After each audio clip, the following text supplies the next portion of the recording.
"We're closed." The sign was ready to flip when Linda saw them.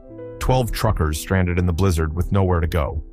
Her husband's diner was failing, but that night, she served these strangers with her last supplies anyway. 2 days later, the ground would literally shake as something extraordinary rolled into town. Hi everyone. Welcome to Tales Unveiled. Let's get started. For 30 years, Tom's Pit Stop had been the heart of Highway 29, a haven for travelers and truckers alike. When Tom Carson died of a heart attack 5 years ago, his widow Linda had promised to keep it going. But then, the highway department rerouted the main road 5 miles east, and everything changed. Now, as winter's early darkness settled over the empty diner, Linda tallied the day's earnings, exactly $27.43. Not even enough to cover the electricity bill, let alone make a dent in the mortgage that was 3 months overdue.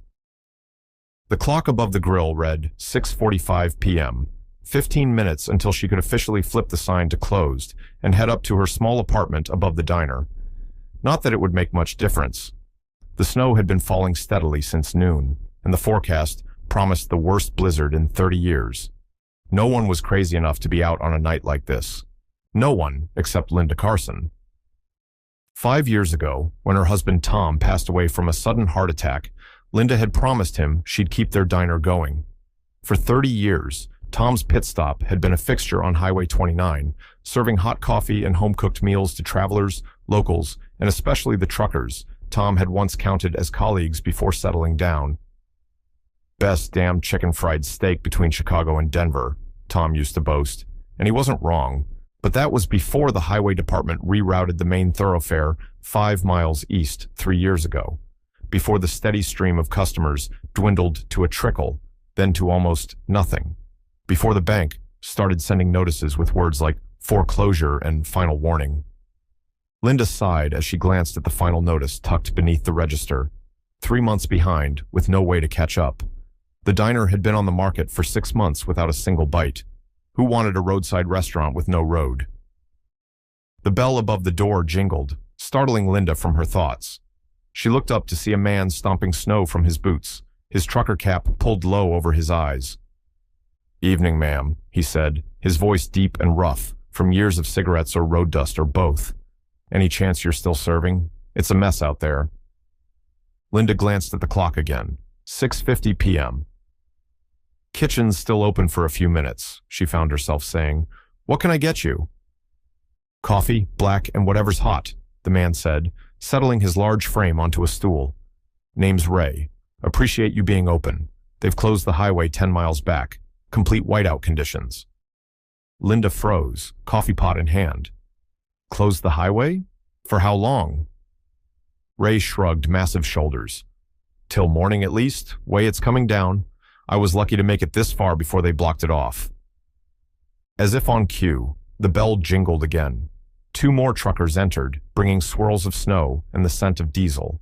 Then another 3.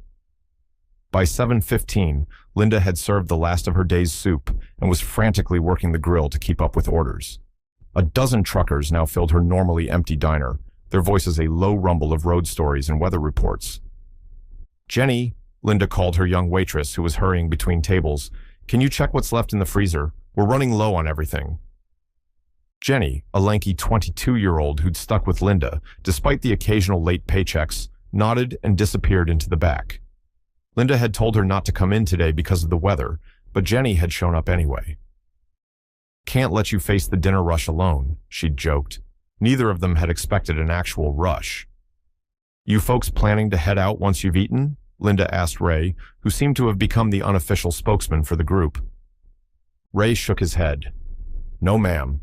Highway Patrol says nothing's moving till morning at the earliest. Motels in town are already full with stranded travelers. Looks like we'll be sleeping in our rigs tonight." Linda glanced out the window. The snow was now coming down so thick she could barely see the outlines of the big trucks parked in her lot and along the roadside. The temperature had dropped well below freezing, and the wind was picking up, howling around the corners of the old building.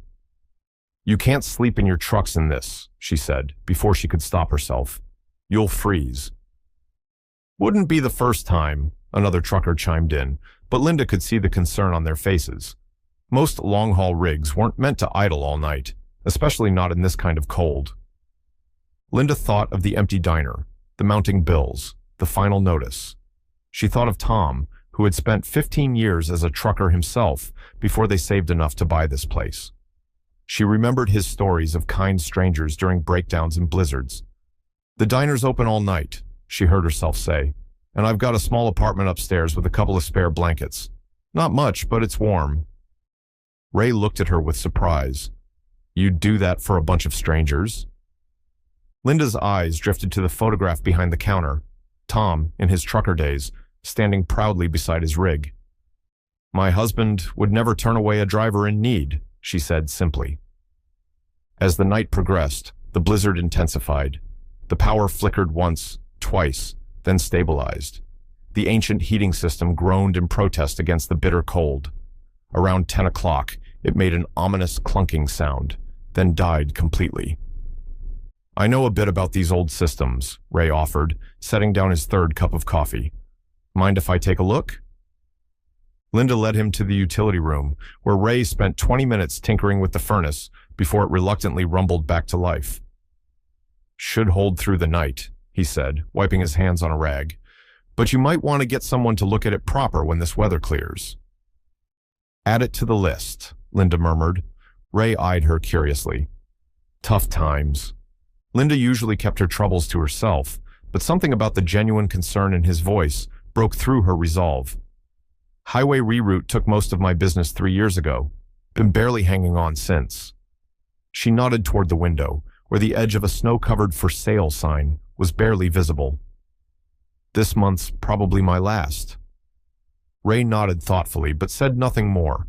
By midnight, Linda had exhausted nearly every scrap of food in the diner. She'd made sandwiches, heated the last of 3 different soups, and brewed countless pots of coffee. When she realized it wouldn't be enough to last the night, she'd trudged through the snow to her apartment to raid her personal supplies. The truckers tried to pay, but Linda waved them off. "Your company is payment enough," she told them. "Been too quiet around here since the highway changed."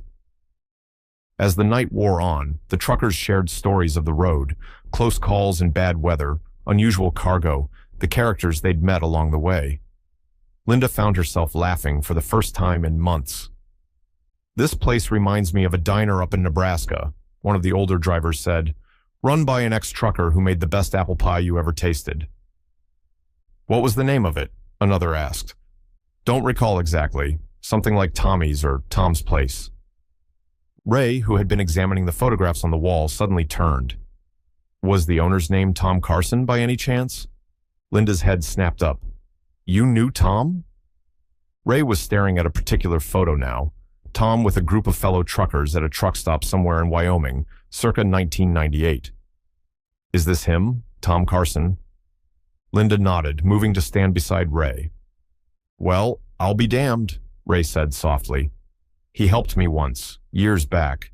My rig broke down in the middle of nowhere, middle of winter. No cell service back then. Tom stopped, helped me fix it enough to limp to the next town. Wouldn't take a dime for his trouble." "That sounds like Tom," Linda said, her voice catching. "You're Tom Carson's wife?" Another trucker joined them, peering at the photo. The Tom Carson, who used to run CB Channel 19 during the big storms, guiding folks through the mountain passes. Warmth spread through Linda's chest. He loved that old CB, said it was a trucker's lifeline. She pointed to the base unit still sitting on a shelf behind the counter, silent for years now. "I could never bring myself to move it." One by one, the truckers began to share stories about Tom, how he'd helped one deliver emergency supplies after a flood, how he'd talked another through a panic attack on an icy mountain road, how his voice on the CB had been a welcome companion during lonely night drives. Linda found herself torn between tears and laughter as these strangers painted a picture of the man she'd loved, not just as she had known him, but as a legend of the open road. "He never told me half these stories," she admitted. "That's Tom," Ray said with a knowing smile. "Never one to brag." By dawn, the snow had stopped, though drifts piled 6 feet high in some places. The highway remained closed, while plows worked to clear the roads. Linda, who had caught only fragments of sleep between keeping the coffee flowing and making sure everyone was comfortable, was exhausted, but strangely invigorated. When the highway patrol finally announced the roads would reopen by noon, there was an almost reluctant atmosphere among the truckers as they prepared to leave. "What do we owe you?" Ray asked, reaching for his wallet. Linda shook her head. "Not a thing. It was my pleasure." "You can't mean that. We cleaned you out of nearly every scrap of food."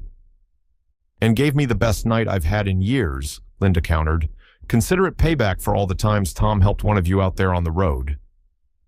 The truckers insisted on at least leaving generous tips for Jenny, who had stayed all night despite Linda's protests. Ray was the last to leave, lingering by the counter. "That for sale sign," he said finally. "Is it the diner or the whole property?" "Both," Linda replied. "The apartment upstairs goes with it. Bank's foreclosing end of the month if I can't catch up on the mortgage." Ray nodded, his expression unreadable. Shame to see a place with this much history disappear. "Life moves on," Linda said, trying to sound matter-of-fact rather than heartbroken. "The new highway moved, so I guess I will too." After the last truck pulled away, the diner felt emptier than ever. Linda and Jenny spent the afternoon cleaning up and taking inventory of what little remained in the pantry. "You should take tomorrow off," Linda told Jenny.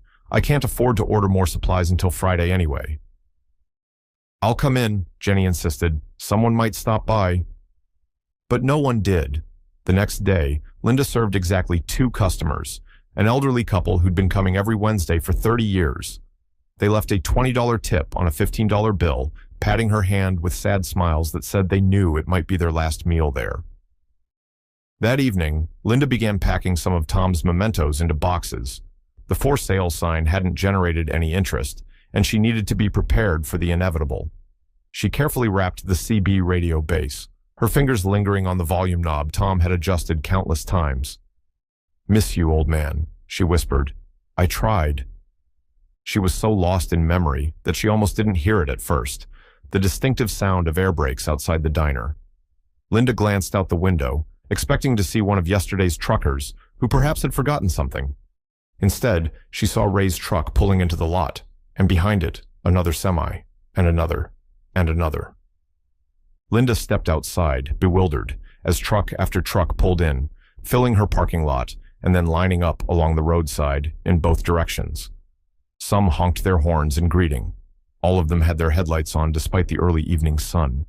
Ray was the first to approach, a broad smile breaking through his normally serious demeanor. "What is this?" Linda asked, her voice nearly drowned out by the rumble of diesel engines. "We got to talking," Ray said. "On the CB, on the truckers' forums online, about you, about Tom, about this place." He gestured to the growing line of trucks. "Turns out, nearly every driver out there has a Tom Carson story, or knows someone who does." A crowd was gathering now, drivers from all over, many Linda didn't recognize from the night of the blizzard. "Tom helped me change a tire outside Omaha in '95, one called out. "He talked me through my first mountain pass during a snowstorm," said another.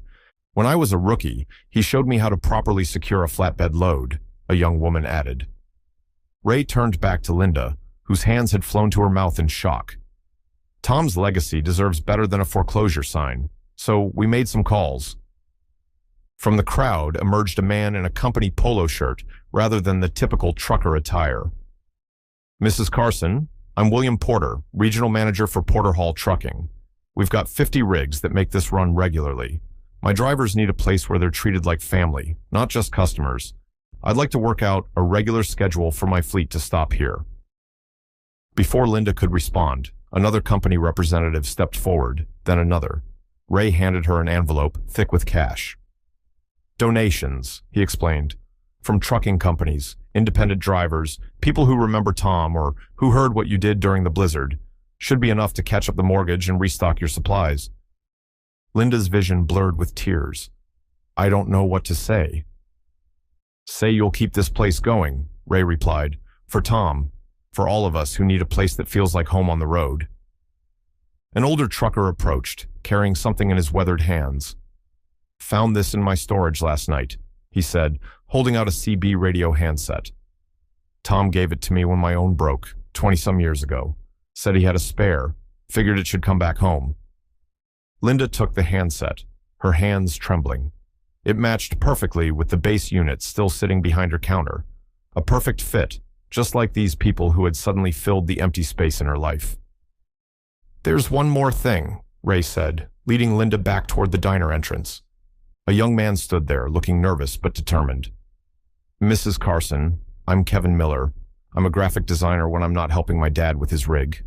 We thought maybe—" He unrolled a large paper to reveal a design for a new sign, Tom and Linda's Trucker Haven.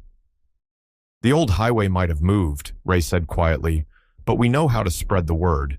Every trucker in 6 states will know about this place by the end of the week."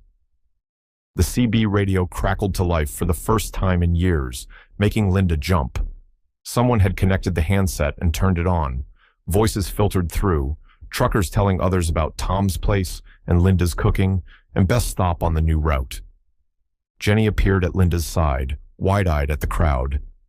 "Should I start some coffee?" she asked with a growing smile.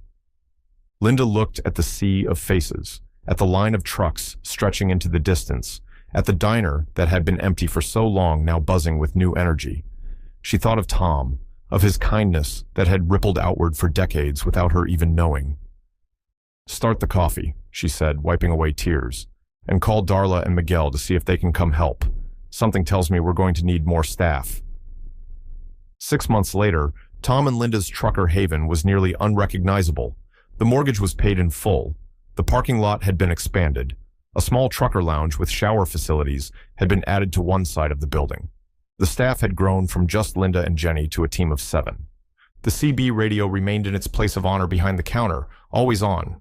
Linda had learned to use it, often sharing weather and road updates just like Tom used to do. Sometimes, late at night when the diner was quiet, she'd hear truckers sharing Tom stories over the airwaves. Some she recognized, others she'd never heard before. Each one was a gift, a new piece of the man she'd loved. On the 1-year anniversary of the blizzard that had changed everything, Linda hung a new photograph on the wall. It showed her surrounded by dozens of truckers from that first night when they'd returned with their surprise. Beneath it, a small plaque read, "Family isn't always blood. Sometimes it's who shows up when the road gets rough." Linda stepped back to admire it, then turned to serve a young trucker who had just taken a seat at the counter. "First time here?" she asked. "Yes, ma'am," he replied. "Heard I had to stop. They say this place is legendary on the route." Linda smiled. "Well, welcome to Tom and Linda's. Coffee's on the house for first-timers. What brings you out on the road today?" As the young man began to share his story, Linda felt Tom's presence beside her, stronger than ever. The highway had changed its course, but in doing so, it had led her exactly where she needed to be. Love this story? Hit that like button and subscribe to the channel for more. Don't forget to check out the video currently on your screen. You won't want to miss it. See you in the next one.